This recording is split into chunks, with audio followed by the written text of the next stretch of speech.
Hi guys, welcome back to our channel Gaming Basics. In today's video, I will be teaching you guys how to link your Facebook account on your Pokemon Go account.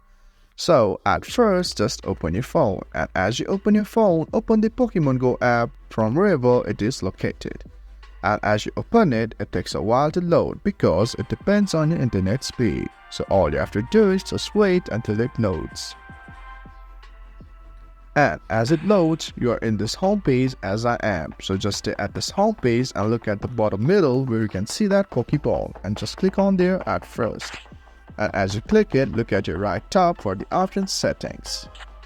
Go there and select this option account, where you can see this Facebook option right here, and just click on that option not named. And as you click it, you are taken to a different page, where you have to press the option continue as Aryan because that's my name, or for yourself, just press on that continue button. And as you press it, your Facebook account is linked with your Pokemon Go account. So guys, that's how you link your Facebook account on your Pokemon Go account. If you find our video helpful, please leave a like and please do not forget to subscribe our channel. Also hit the bell icon to get updates with our latest videos, and drop a comment for reviews and more content like this. I will see you guys again in our next video. Thank you for watching.